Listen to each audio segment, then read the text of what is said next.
Morning बच्चों, आज हम लोग सरगम का पाठ 4 चचा छक्कर ने केले खरीदे पढ़ेंगे। यह एक व्यंग्यात्मक कहानी है। इसके लेखक इम्तियाज अली हैं। हमने आपके पूर्व के पाठ में बताया था कि पद्य लिखने वाले को रचयिता और गद्य को लिखने वाले को लेखक कहते हैं। रचनाकार हम दोनों को कह सकते हैं। प्रस्तुत कहानी एक प्रभावी संप्रेषण है। प्रभावी संप्रेषण, संप्रेषण शब्द का अर्थ होता है विचारों का आदान प्रदान, अर्थात एक दूसरे के बात को जानना और समझना। तो यह कहानी चचा छक्कर और बिंदु दो व्यक्तियों के बीच वार्तालाप पर ही शुरू होती है और उन्हीं के बातचीत से खत्म होती है। अब हम लोग जानते हैं कहानी का सारांश। प्रस्तुत पाठ में चचा छक्कन के घर में सिर्फ चचा छक्कन और बिंदु दो ही लोग हैं, बाकी लोग कहीं दावत में गए हुए हैं। चचा छक्कन पीतल के बर्तन जो पुराने हैं, गंदे हो गए हैं, उनको साफ करने के लिए बिंदु से आंगन में निकलवा लेते हैं और खुद मोढ़े पर बैठ जाते हैं। मोढ़ा एक बैठने वाली चीज होती है, स्टूल टाइप की, वो बेत की या बांस की ऐसी बनी रहती है। उसको निकाल करके मोढ़े पर वो बैठ जाते हैं और बिंदु से 2 पैसे की इमली मंगाते हैं। इमली से पीतल आदि के बर्तन जो होते हैं ना, पीतल कांसा, इसके बर्तन बहुत चमक कर साफ हो जाते हैं। तो ये आप सोच सकते हैं कि कहानी कितनी पुरानी है कि वो 2 पैसे की इमली मंगाते हैं पीतल के ढेर सारे बर्तन साफ करने के लिए। बिंदु जाता है, इमली ले आता है और उसे भिंगा देता है। उसी समय बाहर से फल वाले की आवाज आती है। चचा छक्कर बिंदु को बोलते हैं, बिंदु देख बाहर फल वाला आया है।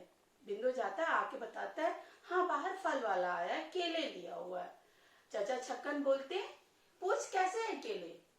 बिंदु पूछता है और आकर बताता है 6 आने दर्जन। चचा छक्कन हिसाब लगाते हैं, 6 आने अर्थात 24 पैसे। 24 पैसे दर्जन यानी 2 पैसे का 1। हिसाब किताब करने के बाद वह बिंदु से बोलते हैं कि जाकर बोल 3 पैसे दर्जन दे। 3 पैसे नहीं, सॉरी 3 आने दर्जन दे। 4 आने दर्जन तो बहुत महंगा है। बिंदु जाता है और जाकर बोलता है फल वाले से। फल वाला तैयार हो जाता है, आकर बोलता है हाँ वह 3 आने दर्जन देने को तैयार है। चचा छक्कन कहते हैं ठीक है, जा उससे कई गुच्छे केले अंदर ही ले आना, ताकि हम लोग छांट के अच्छे अच्छे केले उसमें से ले लेंगे। बिंदु जाता है और अंदर ही केले का कई गुच्छा ले आता है। चचा उसमें से खूब दबा दबा के केलों को देखते हैं और अच्छे अच्छे केले छांट कर 1 दर्जन ले लेते हैं।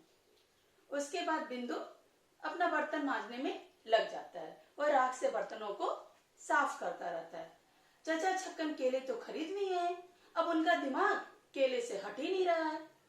वह बिंदु को बोलते हैं, बिंदु हमारे घर में कितने लोग हैं।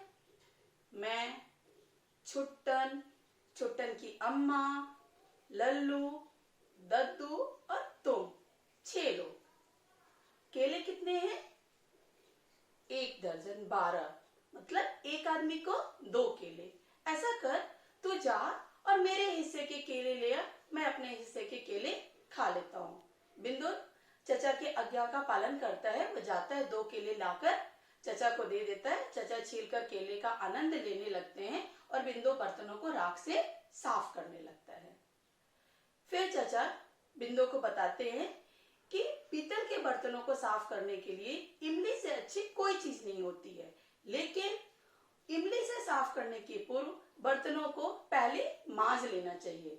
इसलिए बिंदु बर्तनों को पहले राख से मांजता है, क्योंकि उस जमाने में सर्फ से या विम बार से बर्तन नहीं मांजे जाते थे, राख या मिट्टी से ही मांजे जाते थे। तो वह बर्तनों को राख से साफ करता रहता है। चचा छक्कन का दिमाग फिर केलों की तरफ जाता है और बोलते हैं, बिंदु अब केले कितने बचे, 10। लोग कितने हैं, 6। तब तो 4 केले अधिक हो जाएंगे ना। अब कैसे उसमें हिस्सा लगेगा? 10 केले, 6 लोग, 4 केले अधिक हो रहे हैं। ऐसा कर, तू जा और वो 4 केले ले आ, उसे मैं खा लेता हूँ। ये 6 लोग और 6 केले रहेंगे, तब अच्छे से सही सही हिस्सा लग जाएगा और सबको बराबर बराबर केले मिलेंगे, तो सारे लोग खुश रहेंगे, कोई भी नाराज नहीं होगा।